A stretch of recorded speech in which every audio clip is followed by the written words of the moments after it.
What's going on, guys? Welcome back to 31 Days of Horror. I am Morgan Film Fan. Let's jump into some scares.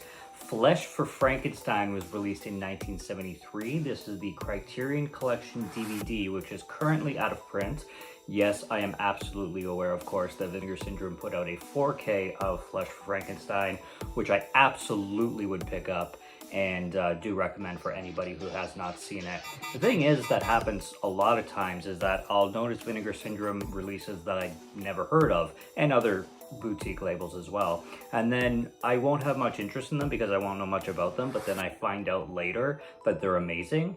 This one I was given for free, so luckily I got a chance to watch it that way, and I saved it for 31 days and I love it. So I'm kind of kicking myself for not looking into it more and getting the Flesh for Frankenstein Vinegar Syndrome release earlier when I could have gotten a chance to. But hey, free is always good, so I got my hands on this. I had a blast with this one. So what we have going on here is we have this Baron, played by Udo Kier, if I'm pronouncing that name correctly.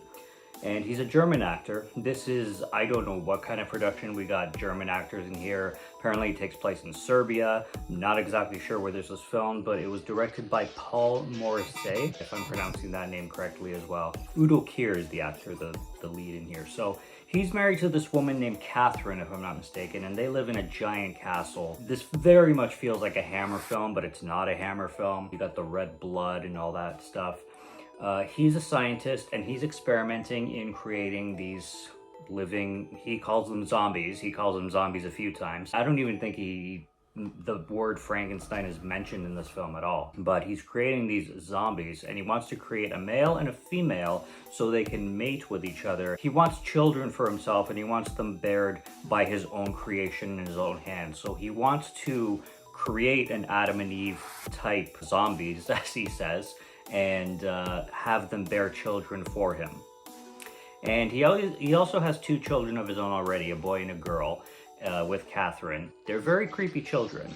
There's some stuff revealed with them. There's some stuff revealed with Catherine later on. There is this farmer that they have as a field hand or kind of help around the house kind of thing, which Catherine then ends up falling for and having a bit of an affair with. Now there is this beheading scene that I am not even kidding, probably is the funniest beheading scene I've ever seen in my life. It's done with a giant pair of shears, and you can tell the switch up between the actor and the mannequin, and it is absolutely hilarious with the blood and the lines. The dialogue in this film is masterclass cheese.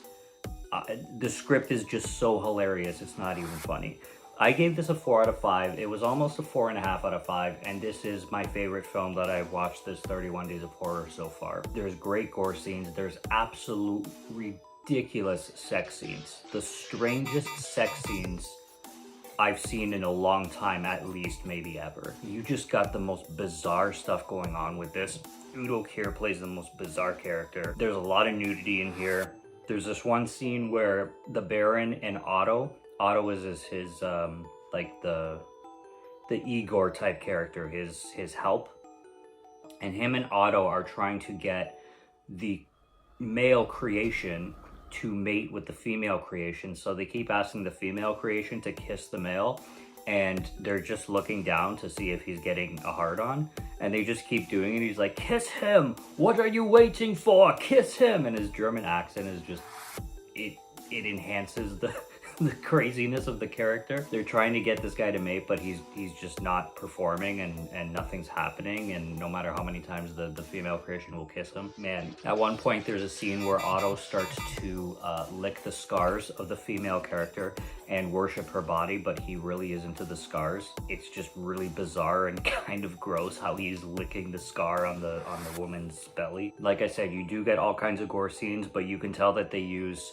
pieces of meat like livers and chicken, pieces of chicken. At some point it looks like I believe also this film was shot in 3D originally, or it had a 3D release. I came across that somewhere. So you have a lot of scenes where they'll stick poles through people, and then at the end of the pole it'll be some kind of organ, which clearly looks like a breast of chicken or something like that, covered in red blood or whatever it is, red paint.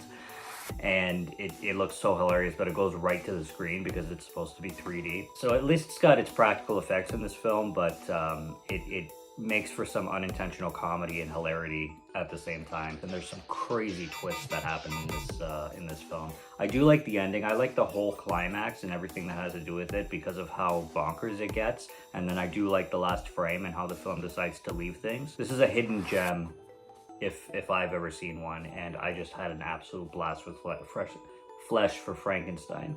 And I'm glad I discovered this film because this is one of the most hilarious films of the 70s that you can possibly get your hands on. So go check out that Vinegar Syndrome if it sounds up your alley, because I sure will as soon as I can.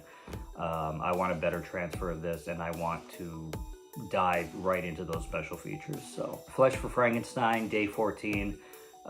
There's not too many films like this, so if it sounds good, go see it. If you've seen it already, leave me a comment and let me know what you think and your thoughts on this one. Thank you for joining me once again for 31 Days of Horror. I'm having a blast and love discovering new cinema, and this is my favorite time of year in general, but when it comes to doing these 31 Days of Horror, it's so much fun to do these, and you know, it's entertainment for me, so I hope it's just as much as entertainment for you guys. And come back next time. There's more reviews to come. Until next one, sleep tight tonight.